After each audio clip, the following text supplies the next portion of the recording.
Hari apa, minggu apa, bulan apa. Apakah berlaku untuk bulan depan? Jawabnya tidak. Belum tentu ya, bukan tidak, belum tentu.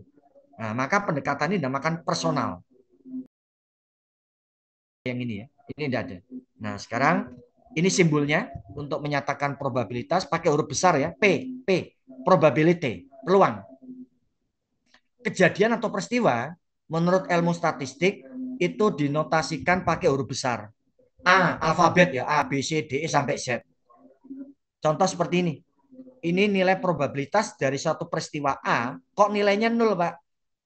Kata ilmu statistik, kalau probabilitas nilainya nol, nggak usah dibantah lagi, nggak usah diomongkan lagi. Kenapa? Nggak akan terjadi itu, nggak akan terjadi. Tapi kalau probabilitasnya satu, pasti terjadi. Tinggal tunggu waktu. Tinggal tunggu waktu, Pak. Iya. Sekarang ditunggu, nggak muncul, Pak. Iya, nanti sabar, Mas. Itu pasti, Pak. Pasti. Tinggal tunggu waktu. Maka saya katakan, peluang itu berdasarkan waktu juga. Nggak bisa saat ini. Jadi kalau probabilitas satu, itu pasti terjadi atau sudah terjadi. Ya, nilai probabilitas itu tidak mungkin di atas satu ya. Jadi seperti power faktor, faktor daya. Jadi tidak mungkin sukses apapun ya. Bagaimana kita membuang arus reaktif pada beban, kita buang arus reaktif di beban ke bank kapasitor sehingga kita turunkan faktor dayanya, akibatnya arus yang keluar dari sumber ke beban itu dia turun.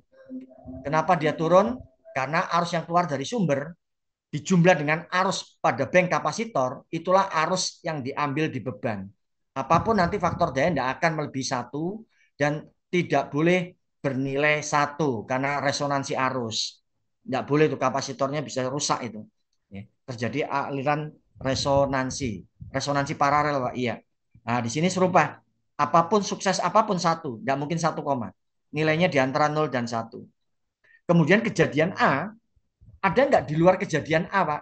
Pertanyaannya harus ada semestanya. Ruang lingkup pembicaraan kita ini apa? Kalau ada, ya berarti ada namanya A komplement di luar peristiwa A.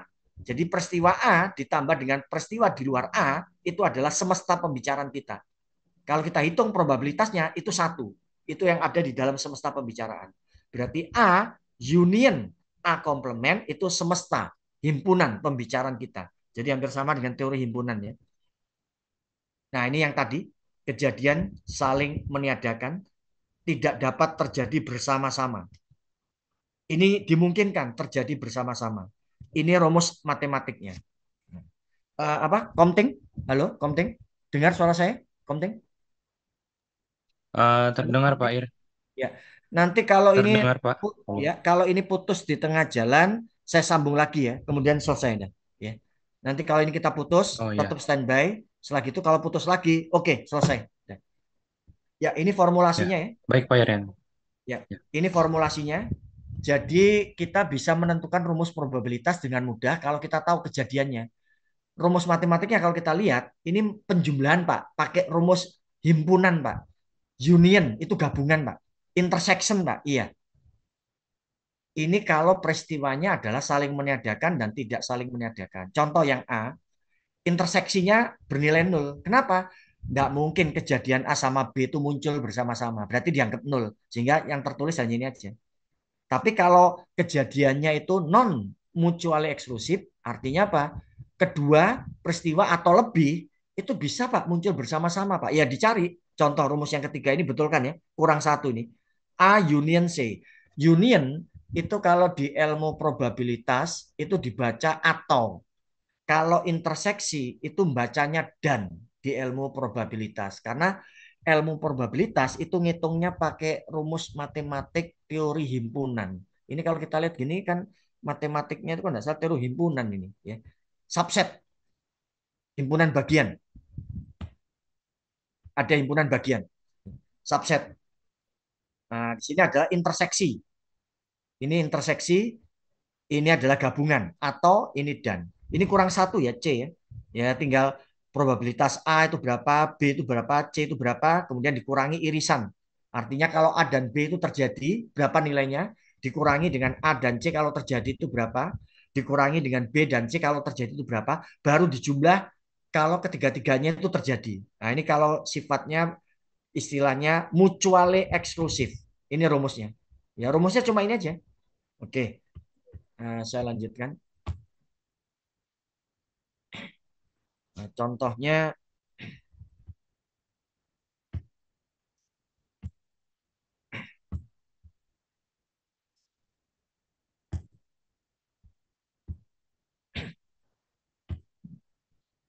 itu di slide sudah ada itu ya contohnya.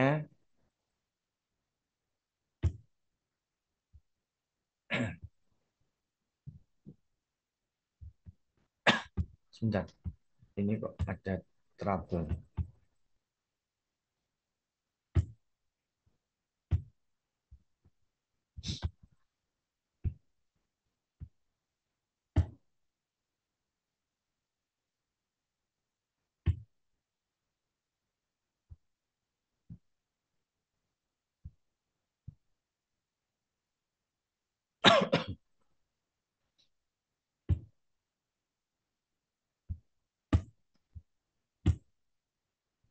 Sebentar ya, ini kok laptop saya kok ada kendala ini.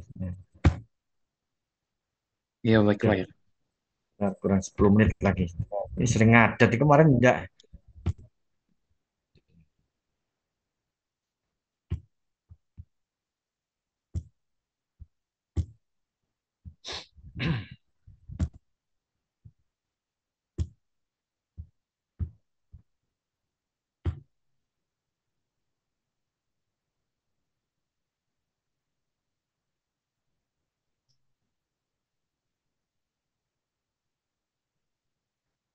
Sebentar, ini kok enggak bisa untuk saya bagikan. Sebentar, sebentar.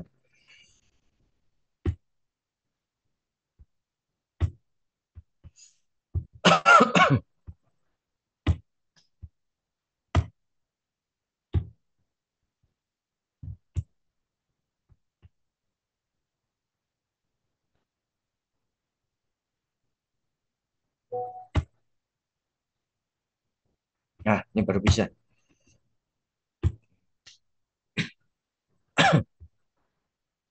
Ya, apakah sudah terlihat?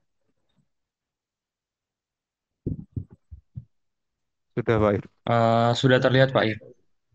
Ya, oke. Karena waktunya kurang 8 menit, 7 menit lagi nanti saya sambung. Nah, ini contohnya ya. Nah, ini agak trouble. Nah, di sini kita yang melihat kejadian yang sifatnya saling meniadakan dan tidak saling meniadakan. Ini salah satu contoh ada tabel ya. Ada suatu karyawan ya. Ternyata karyawan itu diterima. Cara melihatnya dengan dua cara, yaitu hasil tes dan hasil kerjanya. Hasil tesnya dikatakan baik, simbolnya itu Q. Kalau hasil tesnya dikatakan sedang, yang jelek enggak ya, karena enggak akan keterima. Ya. Hasil kerja itu baik, hasil tesnya itu baik dan sedang, hasil kerjanya itu tinggi, sedang, dan rendah dengan simbol semacam ini. Kita suruh mendapatkan kira-kira kalau diambil seorang karyawan secara acak atau random, ya, secara acak atau random, kira-kira orang itu memiliki hasil tes baik berapa ya peluangnya? Hasil tes baik itu adalah jumlahnya 300. Semesta pembicaraannya total jumlah karyawannya itu 400. Ya, Anda tinggal begini aja. Nah, ini 300 dibagi 400 simbolnya Q ya, kan hasilnya katanya baik 0,75. Nah, kemudian berapa probabilitas gabungan kejadian hasil tes baik dan hasil kerja tinggi. Hasil tes itu baik dan hasil kerja itu tinggi. Nah, ini jawabnya. Irisannya di sini. Ini kan irisan. Hasil tesnya itu baik, hasil kerja tinggi. 150 dibagi semestanya 400. Nah, seperti ini. Irisannya F dan H. F itu tadi simbolnya. Kita bisa melihat. Nah, sekarang bagaimana kalau seperti ini? Hitung probabilitas hasil tes baik dan hasil tes sedang. Nah, ini kan tidak mungkin ini. Hasil tesnya baik dan hasil tes sedang. Artinya apa? Mutual eksklusif. Tidak mungkin terjadi bersama-sama. Tidak bisa terjadi tuh. Seorang karyawan hasil tesnya ganda. Baik dan juga sedang. Tidak mungkin terjadi. Sehingga irisannya apa? MPT. Void.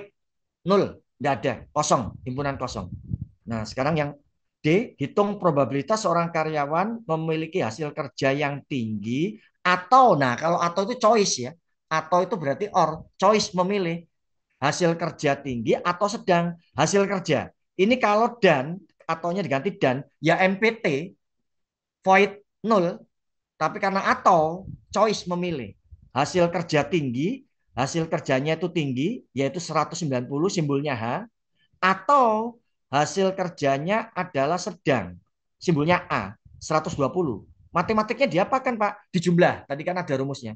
Nah, kita bisa melihat nih. Union, menjumlah dibagi semestanya. Ya, seperti itu ya. Mudah sekali.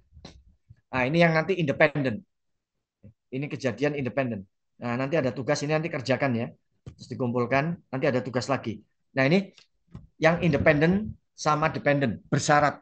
Independen sama dependen bersyarat seperti apa? Ya, minimal ada dua kejadian ya. Kalau lebih, Pak, boleh. Sama seperti tadi, mutual eksklusif sama non mutual eksklusif. Harus minimal dua, Pak. Ya kalau satu kan nggak bisa dikomparasi, Mas. Paling tidak minimal dua. Kalau ada tiga empat kejadian, Pak, nggak masalah, nggak masalah. Apakah itu independen atau dependen? Dependen tuh kategorinya itu bersyarat ya.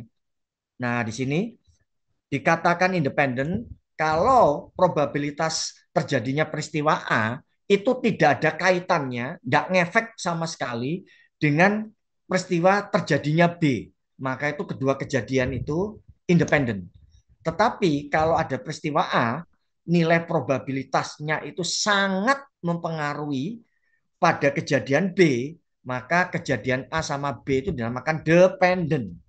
Ya, seperti itu. Nah, ini rumusnya.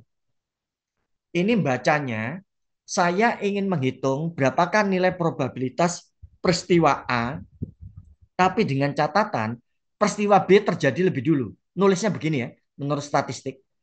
Tapi kalau B-nya di sebelah kiri, A-nya di sebelah kanan, Pak.